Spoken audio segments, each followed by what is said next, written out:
Welcome to D6 Evolution, a competitive-based YouTube channel aimed at making you a better player. If you want to stay up to date, please like and subscribe, and we'll share regular gaming secrets, battle reports, and interviews from the world's best 40k players. And that leads me into welcoming our special guest today. Some say he's the love child of Lord Vect himself. Others that he sold his soul to the Covens in order to just roll sixes. Let's chat to Skari. Today, we have Skari. Welcome. Thank you. Thank you very much for having me here on D6 Evolution. Very excited. Yeah, mate, we've been really excited to have you on as well. So, of course, lots of chat in the back rooms in D6 Evolution. So, first of all, tell us a bit about Skaredcast for those people who may not know about you. Well, I'm Skari. I started YouTubing, I want to say, on about 6 years ago now, more like a part-time thing. I also did a podcast back in the day and a lot of blogging, and now it's evolved into my full-time job. So I do YouTube, Twitch, I Instagram, Facebook, mostly supported by the generous Patreons, and I get to do tactical videos and battle reports and a whole bunch of stuff, mainly with a Drukarian bias, which means that whether or not you're playing Drukari or not, it's sort of like taken from that perspective in a lot of ways, even though it's not specifically just that, but I do like my dark kin.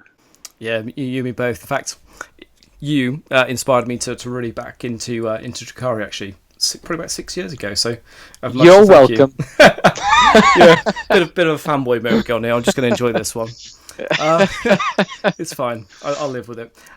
So today we're going to talk about mono-Codex lists and why they're important right now. So why is mono-Codex a big thing right now, Skari? Well, a lot of folks have been looking at getting ITC points with the international tournament circuit, run by Frontline Gaming, and now in order to get faction points for a specific faction, your entire army has to be of that specific faction, which wasn't the case last season, where only your biggest detachment had to be of the faction you wanted to collect points for, which meant you could take, in 3 detachments, about 670 points or something. You had to have one detachment of whatever you wanted to be called, so say 600 points of Grey Knights, and then have the rest be like Imperial Guard or whatnot, and you could be considered a Grey Knight faction. They've changed that now, where every detachment in your army has to be of the same faction in order to get those faction points. If not, you go into a mixed faction, which is like Eldari or Imperium, instead of specifically Astra Militarum or Drukari or Azuriani or Harlequins. So being monofaction is it's encouraged nowadays if you're fighting for that top spot in your specific faction in the global rankings. Okay. I personally think it's quite a good thing, actually. I really enjoy the complexities of building a mono-Codex list. Andy's on the channel, not so keen. He really likes to dip in and out of other things, and we'll talk about that a little bit more in shortly. So, so what do you think the advantages and disadvantages of taking a mono-Codex are? The reason I started playing mono-faction was mostly because of finances. Really, diving into a variety of different factions and buying this model from this book and this miniature from that book, unless you have a lot of expendable income, it does get rather expensive to add the best things from every book and have them all at your disposal to mix and match and sort of put into one army list. So that's kind of one of the main advantages I find, is it's a lot easier and cheaper to sort of collect one thing, and then it's very hard to do. And if you're a gamer, you probably don't do that. You just, get whatever looks cool and paint it and play with it.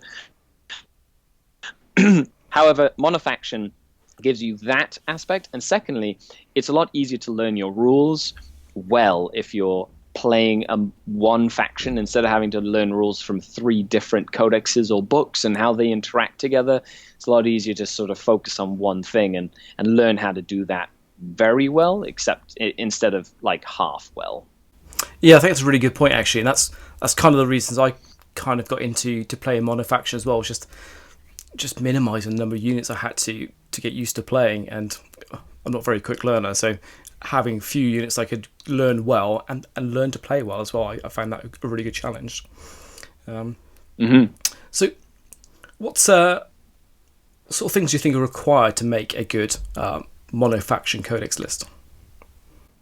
You need to have synergy within the unit entries, and you have to have an open mind to give everything in your codex a chance. I find that a lot of players make the mistake of comparing specific units to similar units in a different codex without looking at the context of how that unit fits in to that codex specifically.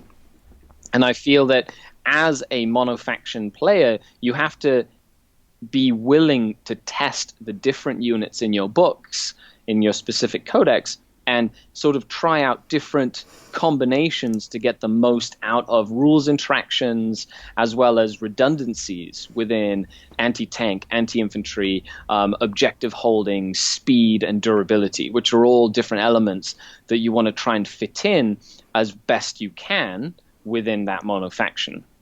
Yeah, I think that's a really good point, actually, that the synergies that come within the codex as well. Initially, when you compare codexes to codexes, it's quite difficult to see the real stars in it without actually playing them and seeing how they synergize with the rest of the actual codex itself. I think often it's really easy to just want to cherry pick the best elements of different codexes to make a strong all-over army. But by doing that, you miss the synergies that actually happen within the codex itself. So it's really interesting you say that.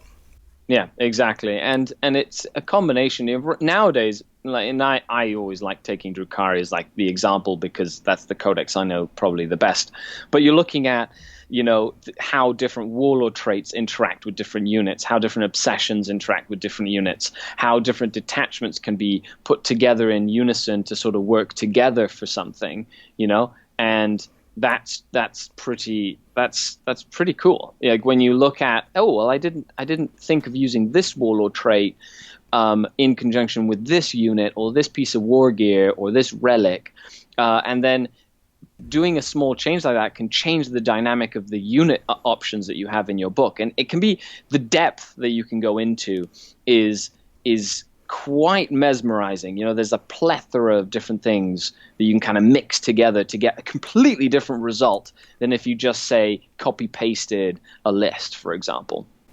Actually, I find it actually very cerebral trying to get the best out of a codex and really try to look at those different combinations. I've been playing the Drukhari codex now for probably about a year, and even I still feel I'm not really fully invested in it in terms of getting as much out of that codex as I possibly can. There's so much more in there for me to do because the combinations are just endless almost.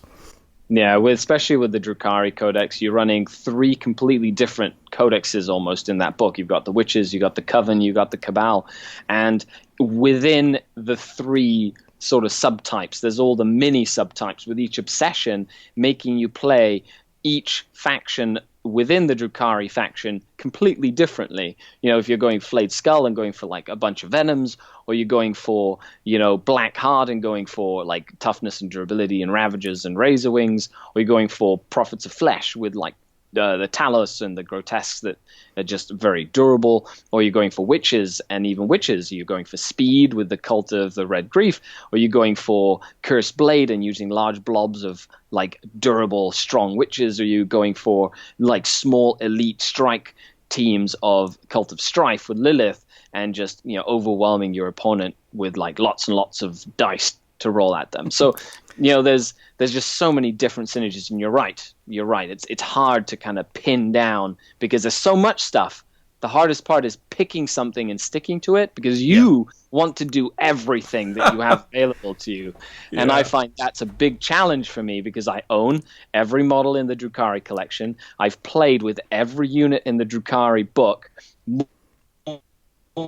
multiple times, and different strategies and tactics and techniques, and a lot of the times there's all these concepts that I'm like, this would be really fun to play, but I have to pull back and go, no, I need to just focus on one thing to just get good at it, and that's hard for me personally.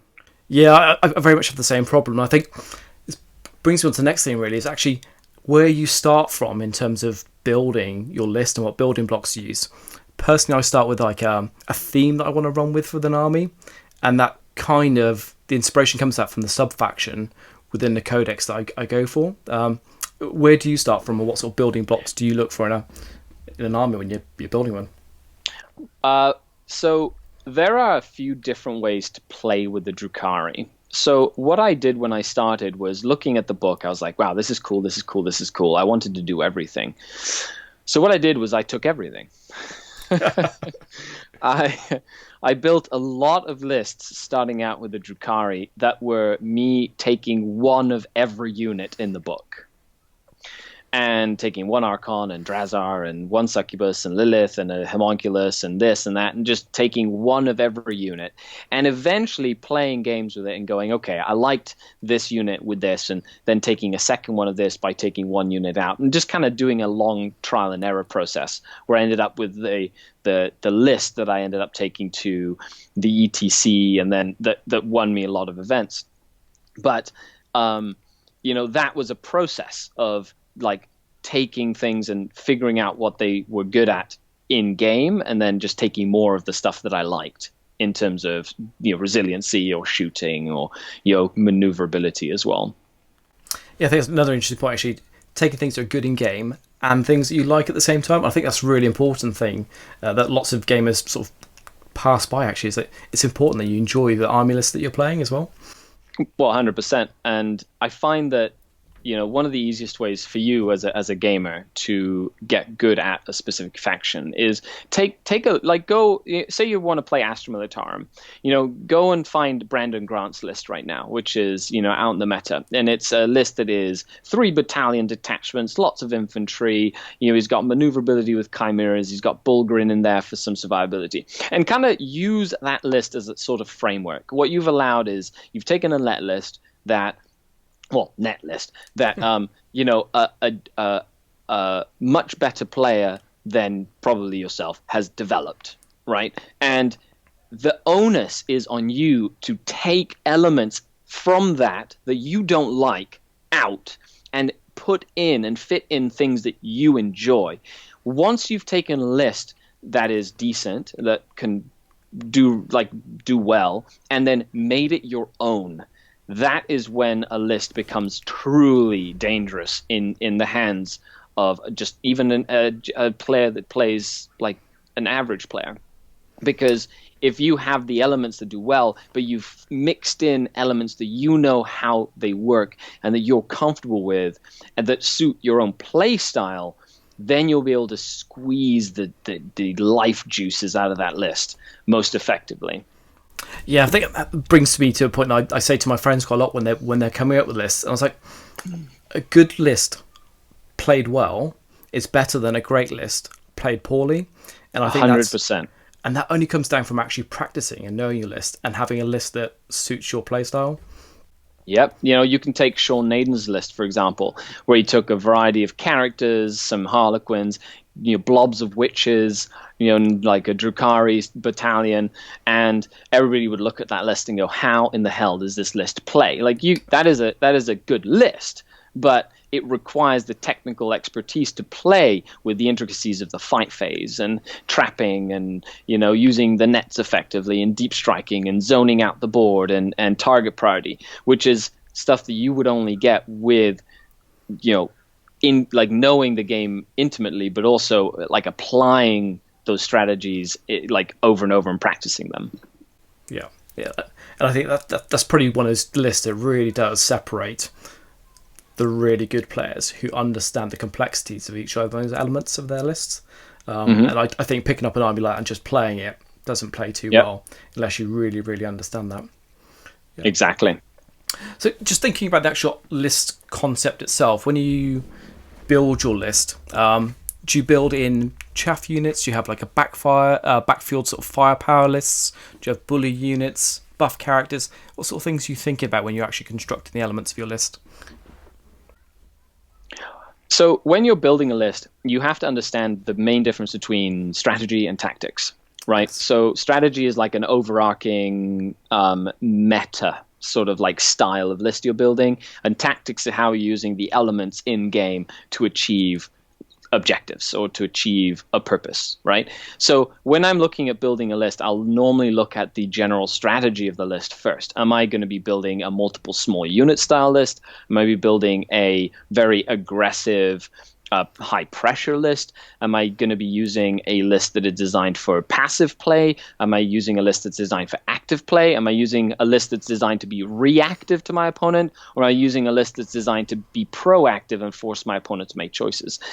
You know, that sounds like a mouthful, 100%. So simplified version is I have a list concept that I want to achieve, and then I'll kind of put elements in the list that I think will work, and then I'll just take a step back and look at it and kind of tweak it based on personal experience with specific units.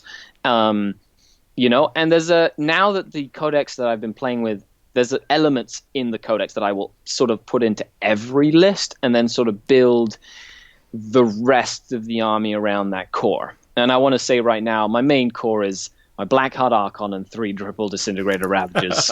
because why wouldn't you? Because it's probably the best, like 400 and some points that you will ever spend if you play Drukhari, because those Disintegrators are nasty and you get Vect, and he makes for a good warlord that hides, and it's good backfield sort of zoning. Like that, those Ravagers do work. So absolutely. I kind of go from there.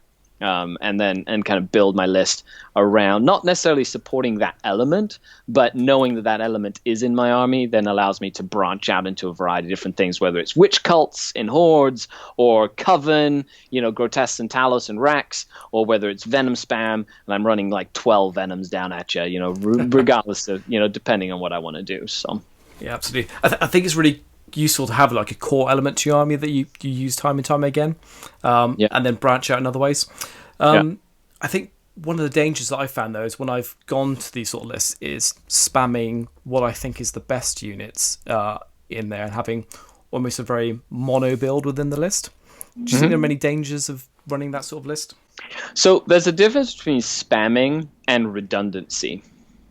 And it's something that a lot of people think that redundancy means spamming, like having the same unit over and over and over in a list. And I think that is a trap, because a lot of the times if you're running, like, don't get me wrong, I'm playing a spam list right now, which is, you know, 6 Cabalite Warrior units and like 6 Venoms and Witches and Venoms, and like it's all Venoms, right? Yeah. Which does make it easier for my opponents to go, hey, I need to kill a Venom.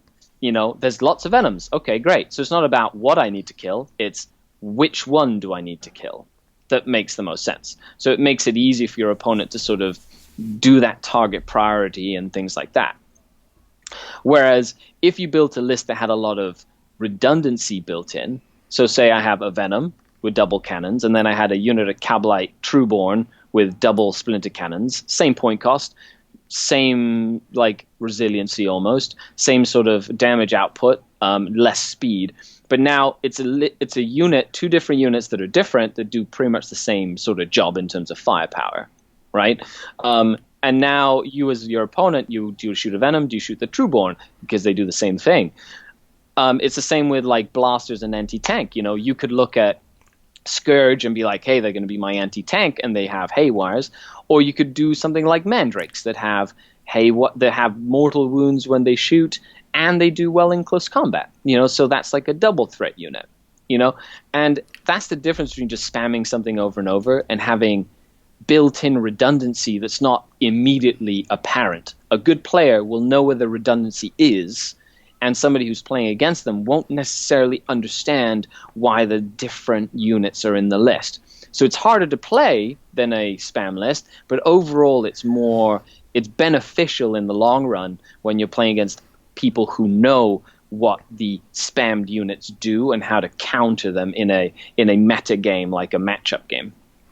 Yeah, I think actually the idea of redundancy is a really interesting thing.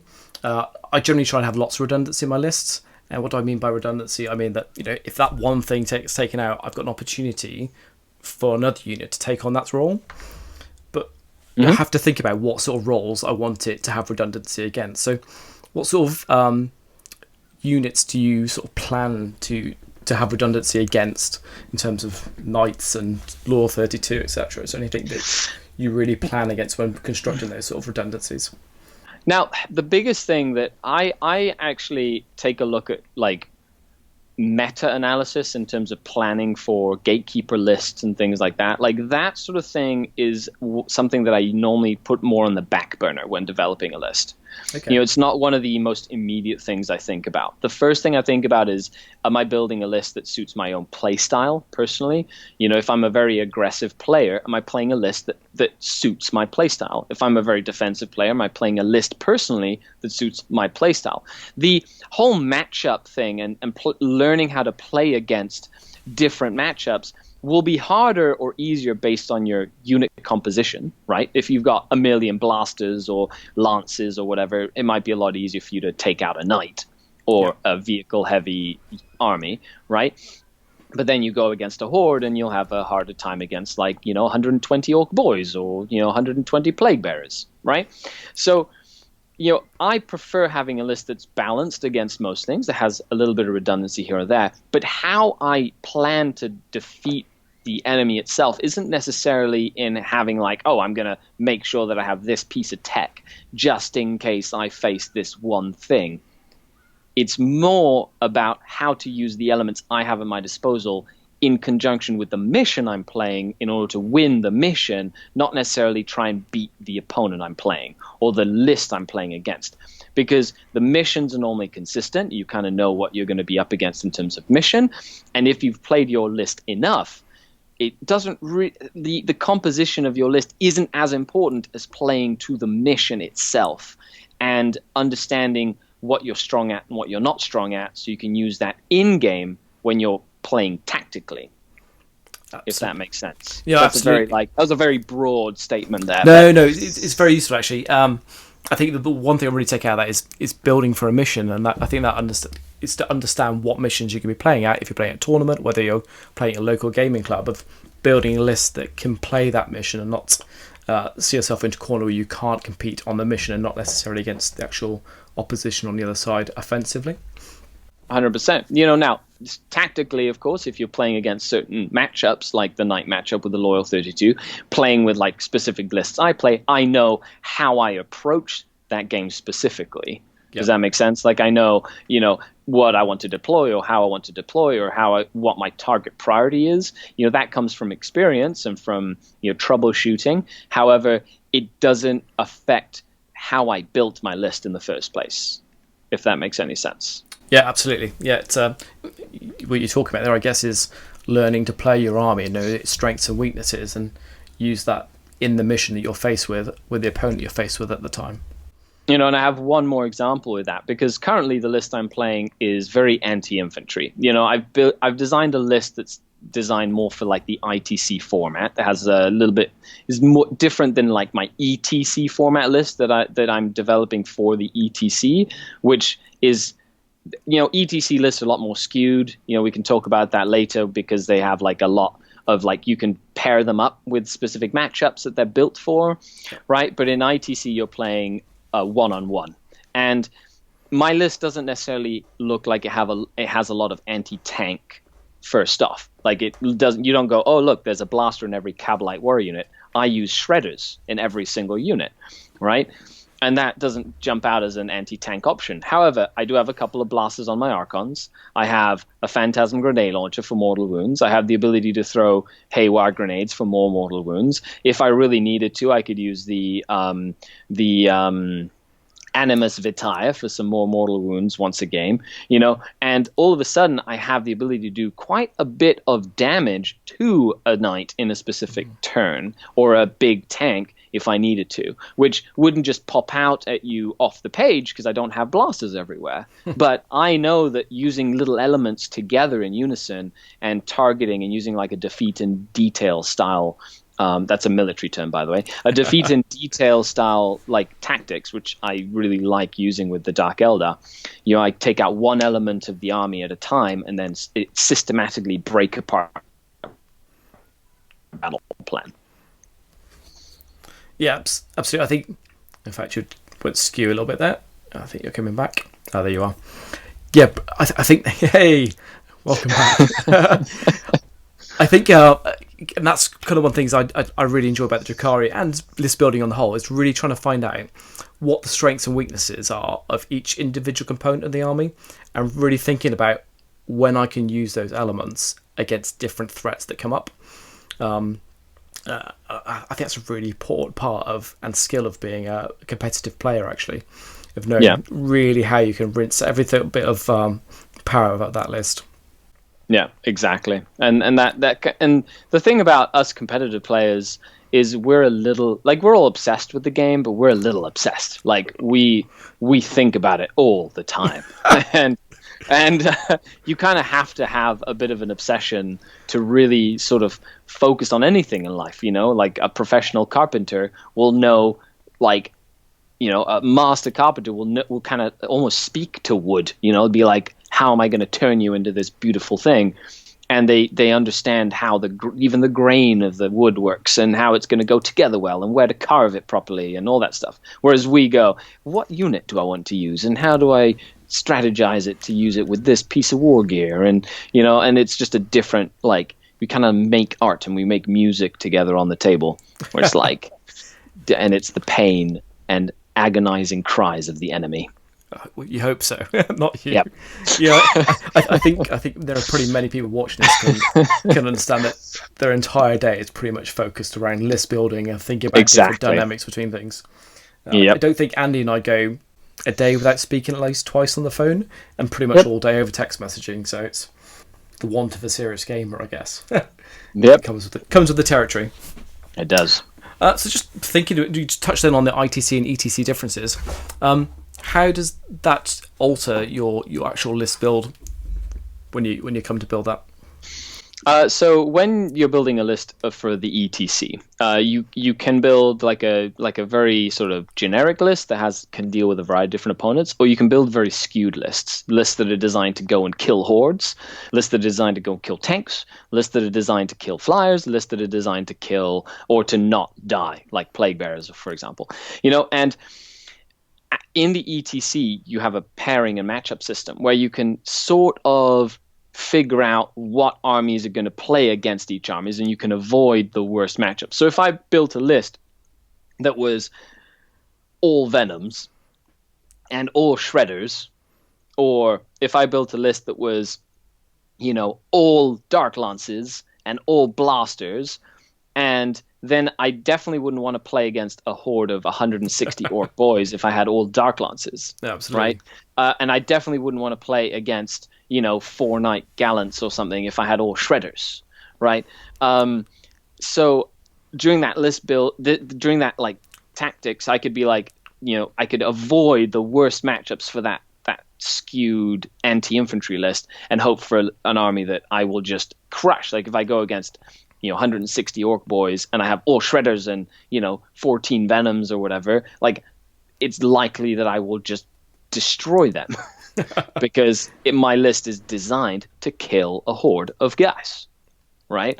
Now that is different in the ITC, where you have to be ready to play the field, and in the field you're going to play against tanks, you're going to play against infantry, you're going to play against a variety of different things, and your list has to be able to have elements that can deal with any and all challenges that are facing it. And how about the ITC? Do you see much differences in the meta at the moment? I know you previously you don't really build to the meta, but in terms of yeah, there's differences. The biggest difference is in ITC, index options are allowed, which opens up a whole variety of different list builds for different armies, and Forge World is allowed as well. So you get the use of like the Custodes Forge World units, or the Forge World Dreadnoughts in Don Hussen's list. Things that you wouldn't necessarily see at the ETC because they're not available to you during list building, right? And as an ITC player, yeah, you take advantage of that if you can. Taking a blaster on an Archon is an index choice. It's not something you can do normally. Taking a Phantom Grenade on Archon is an index choice. So something that I can get comfortable using in the ITC format, but I definitely can't use in an ETC format. And that does change the way you look at your list sometimes. Okay. We're a little bit lagging behind in terms of ITC at the moment, but it's really starting to become popular in the UK at the moment. Have you seen changes in the ITC since mono-faction builds have become more... the requirement for the mono-factions changed? Have you seen... There has been... I have seen more mono-faction lists in winning positions or podiuming positions at tournaments. And I believe that's because players who previously were good players who had previously mixed and matched decided that they wanted to just focus on one faction, and their skill set is now just applied to that mono faction. So we're seeing those factions podiuming. Okay. However, I'm still seeing about the same amount of soup lists. Why? Because as a competitive player, being able to take a lot of the times, like high-end competitive players don't really care about their faction points. They just want to win the game. So they don't care where they get the tools from, as long as it creates a synergy that's hard to play against and that can win you tournaments. Do you think there's a big difference between narrative competitive and straight-up competitive players? I think that every narrative competitor has like the competitor in them. I don't think every competitor has a narrative competitor in them. Yeah, that's good. Yeah, there's lots of known knowns and unknowns in that. I like that. No, yeah, I totally agree. Actually, I really try to strive down a mono faction build and be competitive with it. And I really enjoy the challenge, because it is an additional challenge to be competitive with a mono-Codex. It definitely is. It's one of the reasons I started Dark Eldar back in the day, was because nobody was playing them back in 4th edition. Nobody, because they were supposed to be terrible and bad, and I liked the challenge. I was like, yeah, we'll see about that. So having that challenge is always something that just kind of keeps you going in that direction, and eventually you stick with something long enough, like with Drukhari during 6th and 7th edition. Yes, it was terrible, it was hard, but you stick through it, and eventually you just get to know your list so well that it just, you get a decent codex, and all of a sudden it was like written for you specifically, and you're like, yes. I played a lot of Drukhari back in Dark Elder, then in 6th and 7th edition. I won a couple of tournaments, which was I had a lot of pride for winning with Drukhari at the time. It was great. Yep. But as soon as this new codex came out, it's like all of a sudden you're running with that big tire behind you. You're like, woo, let's get the boxing gloves out, guys. Let's get it on. Exactly. Yeah. So just think about other codexes other than Dark Drukhari. What sort of ones do you think do mono really well? I think Tau, of course. They're probably one of the best mono books out there, but mainly because they can't really ally with anyone else to get any synergies. They're like forced mono faction. Absolutely. However, if you and their synergy is between like detachment attributes, like using the best detachment attributes for the best units in the book for that specific attribute. So like Tau versus Sasea versus, whatever the different Tau worlds or whatever. I think Genesteal Cult can be very, very strong mono faction. They have all the elements they need within their codex to be incredibly powerful and relevant in the current meta right now. Absolutely.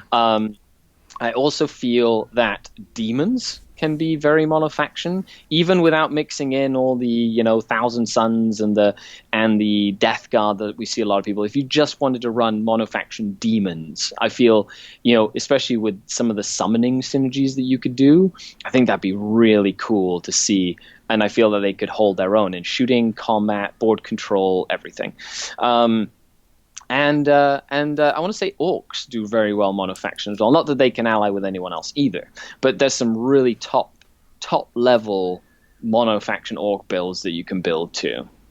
Yeah, I do like seeing orcs don't really come in on monofaction generally, but I really like seeing that many bodies on the table and the green tide going across. For me, as a more narrative competitive gamer, it really appeals to me. And to be honest, yeah, exactly. And to be honest, like every faction has like monofaction builds that could be effective. You know what I mean? It's just I feel like because everybody's been so set on this whole soup thing, we haven't really seen the opportunity for that sort of build to grow and flourish, or for a keen mind like yourself to bring out the juices from the Blood Angels or the Grey Knights, or things like that. We've seen them every once in a while, like diamonds in the rough, but they need more representation to really kind of get noticed. Yeah, and I'm really hoping some of the other codexes really stand up a little bit more now that people play them a little bit more in a mono-codex situation, and just seeing where people's minds take them to make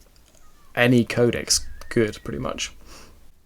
And I honestly feel that, there's going to be incentives to run monofaction as we move on into the future. One of the biggest things that Games Workshop did with the recent, FAQ was like that change to Doom and Jink, that only affects Azuriani units now.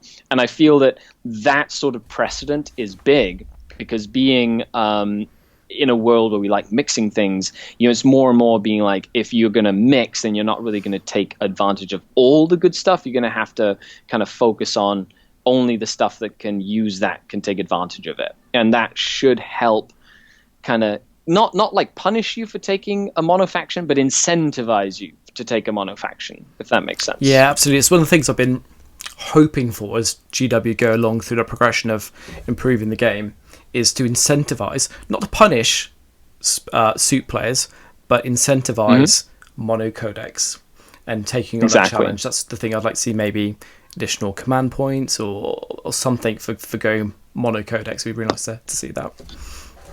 Oh, yeah. I think you touched on a really good point there as well, actually. In terms of the latest FAQ, the changes to Doom, Jinx, and Guide only affecting craft laws codex is actually huge. I think it's huge across the entire game, really, because that Eldari soup list was actually really powerful, and to have that element super powerful, crazy, isn't it? Absolutely crazy. Yeah. To have that taken away, I think that's made a huge difference to the meta as a whole across 40k. Definitely, that and the big changes to Inari, of course, which we can get to at some point. I'm sure you've beaten it to death as well, but it's just those sorts of changes not only keep the game fresh, but reward players that aren't just constantly chasing the newest bestest thing, and are learning how to play with like one faction and learn how to use that faction in a variety of different environments and scenarios and against different opponents. Because as the game changes, you have that constant, and when you're doing like a scientific experiment, or you're trying to get something done, it's always good to have like a baseline, a constant. And a lot of the times that constant, if you're playing monofaction, will be your list or your faction. Everything else around it will change, but at least you'll have that baseline that you can kind of push off of when you're trying to get better at the game. Yeah, I think you touched on a really good thing there, the barrier of entry pretty much to competitive gaming. I almost feel that going to the mono-codex, improving that, is reducing that barrier to entry to competitive gaming, because there's quite a strong competitive gaming group around my local area, lots of ETC and Team England players, and those guys are always having to get new models in, etc. And it's almost an arms race. It costs you financially quite a bit of money. It does. So to have an environment where you can play in a competitive mono-codex and learn that over time and get really good with it and play competitively is a positive thing for the game overall.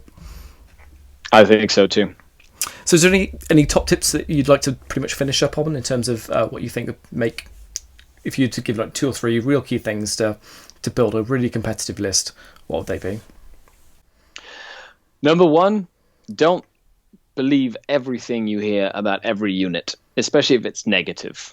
I find that there's a large voice of people on like Facebook forums and things like that are like, this unit is terrible and this is never worth taking and that's horrible and you shouldn't use this combination of units.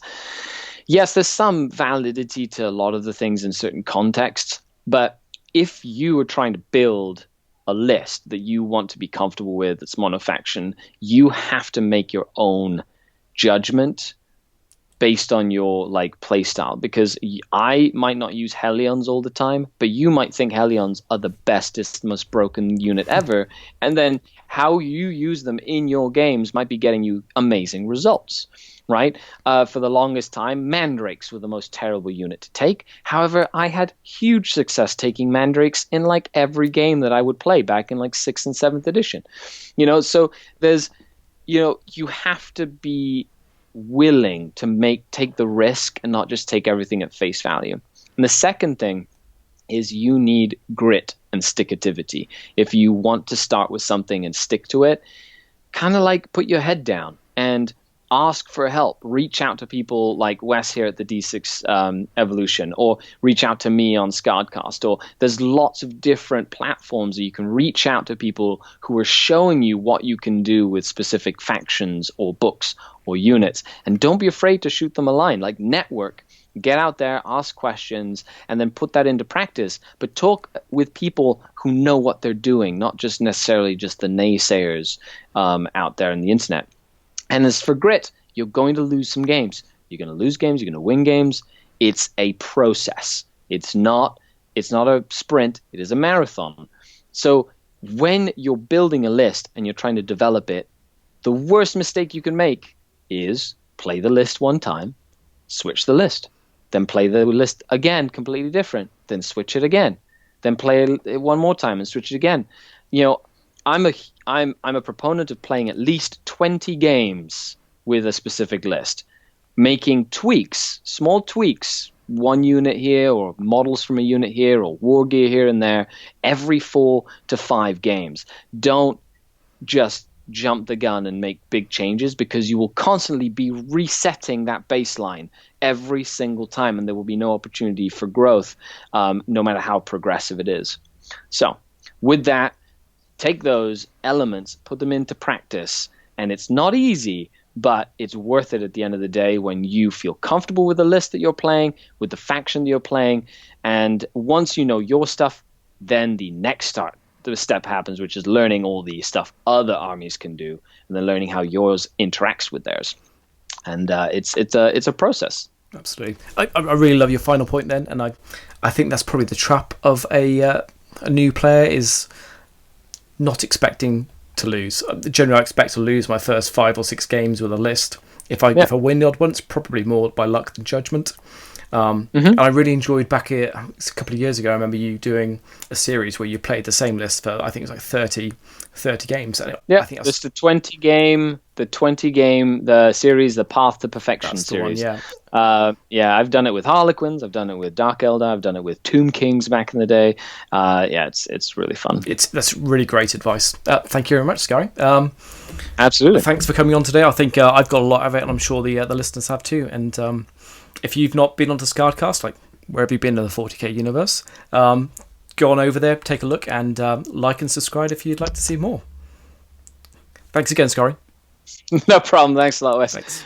Thanks a lot, everybody, and have a great afternoon, day, or morning. Evening here. Bye-bye. Yeah.